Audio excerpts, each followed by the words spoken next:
Hi everyone, card academy की एक और वीडियो में आपका स्वागत है। आप सबको पता है लास्ट वीक एक्सिस बैंक ने अपने काफ़ी सारे कार्ड्स में भारी डिवैल्यूएशन की थी। उन कार्ड्स में एक्सिस बैंक का काफ़ी पॉपुलर कार्ड एक्सिस एस भी इंक्लूडेड है।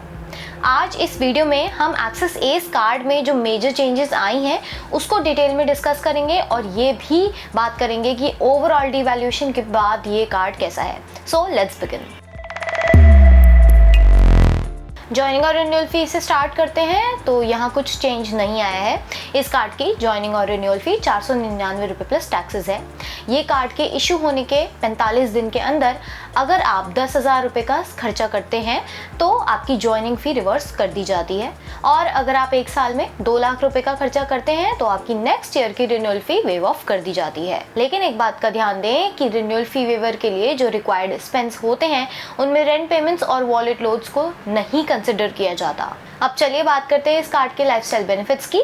इस कार्ड पर आपको एक साल में 4 complimentary domestic airport lounge visits मिलती हैं।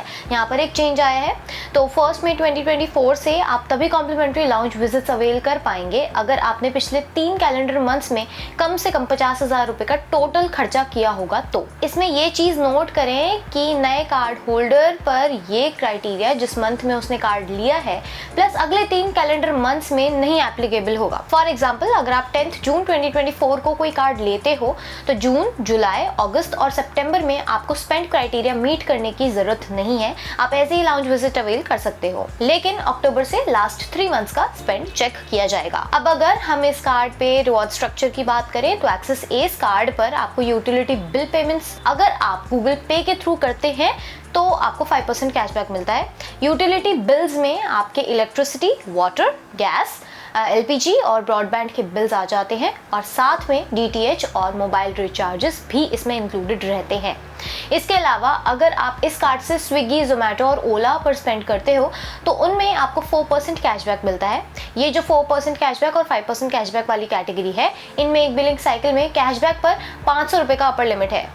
बाकी ऑनलाइन और ऑफलाइन स्पेंड्स पर आपको 2% कैशबैक मिलता है, लेकिन कुछ कैटेगरी के खर्चों पर आपको कोई कैशबैक नहीं मिलता है, और वो कैटेगरीज हैं fuel transactions, EMI transactions, cash withdrawals, wallet loads, rent payments, insurance premium, gold and jewellery purchases, education and government spends.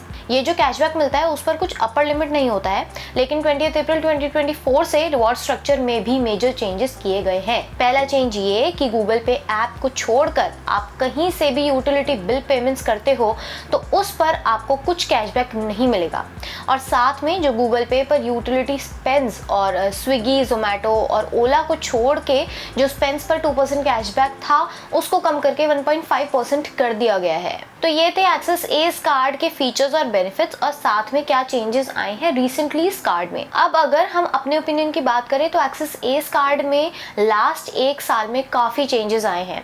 एक टाइम पर इस कार्ड पर 5% कैशबैक और 4% कैशबैक वाली कैटेगरी के कैशबैक पर कोई अपर लिमिट नहीं था, और साथ में अब कैशबैक में जितनी एक्सक्लूजन्स हैं पहले उतनी नहीं थी। अब तो इनफैक्ट हमें लगता है कि एक्सिस बैंक को जिन स्पेंड्स पर कैशबैक मिलेगा उसकी लिस्ट निकालनी चाहिए रादर देन एक्सक्लूजन्स की लिस्ट। अगर हम फी की बात करें तो वो ठीक है, और जॉइनिंग फी रिवर्स करवानी तो काफी इजी है इस कार्ड पर। रिन्यूअल फी वेवर का क्राइटेरिया ज्यादा है हमारे हिसाब से, लेकिन फ्लिपकार्ट एक्सेस जितना बुरा नहीं है जहां आपको एक साल में 3.5 लाख रुपए का खर्चा करना पड़ता है रिन्यूअल फी वेवर के लिए। लाउंजेस की बात करें तो अब ये एक्सेप्ट कर लेना चाहिए कि एंट्री लेवल कार्ड्स पर लाउंजेस का बेनिफिट या तो नहीं मिलेगा या फिर आपको काफी स्पेंड करना पड़ेगा। हमारे हिसाब से इस कार्ड पर वैसे भी काफी लिमिटेड से लाउंजेस पर एक्सेस मिलता था, और अब इसके बाद तो भूल ही जाओ कि इस कार्ड पर लाउंज विजिट्स का बेनिफिट है भी। अब अगर इस कार्ड के कैशबैक की बात करें तो थैंक गॉड अभी भी गूगल पे पर यूटिलिटी बिल पेमेंट्स पर 5% कैशबैक मिल रहा है, और कैशबैक पर अपर लिमिट पर कोई भी चेंज नहीं किया गया है। लेकिन एक और स्टैंड आउट फीचर जो इस कार्ड का होता था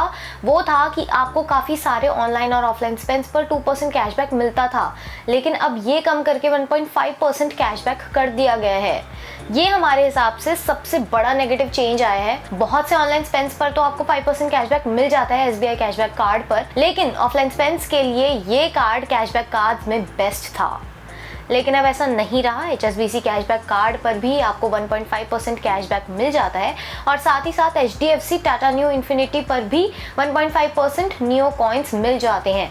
और उस कार्ड पर यूपीआई पर भी 1.5% नियो कॉइन्स मिलते हैं। और इन कार्ड्स पर इतने ज़्यादा एक्सक्लूजन्स नहीं है जितने एक्सिस एस कार्ड पर है। तो अब हमारे हिसाब से गूगल पे के थ्रू यूटिलिटी बिल पेमेंट्स के लिए डेफिनेटली ये कार्ड अच्छा है, लेकिन ऑफलाइन स्पेंड्स के लिए आप इस कार्ड को तभी कंसिडर कर सकते हैं अगर आपको HSBC कैशबैक या HDFC Tata new infinity card नहीं मिलता। हमें लगता है इस कार्ड में अभी और डिवैल्यूएशन आ सकती है फ्लिपकार्ट एक्सिस कार्ड के हाल देखते हुए। एक्सिस एस कार्ड को छोड़ के एक्सिस के ऑलमोस्ट सभी कैशबैक कार्ड्स पर अब 1% कैशबैक ही मिल रहा है, तो हमें लगता है इस कार्ड पर भी ऐसा कभी ना कभी हो जाएगा। इन सब चीज़ों को ध्यान में रखते हुए हम इस कार्ड को रेट करेंगे 3/5।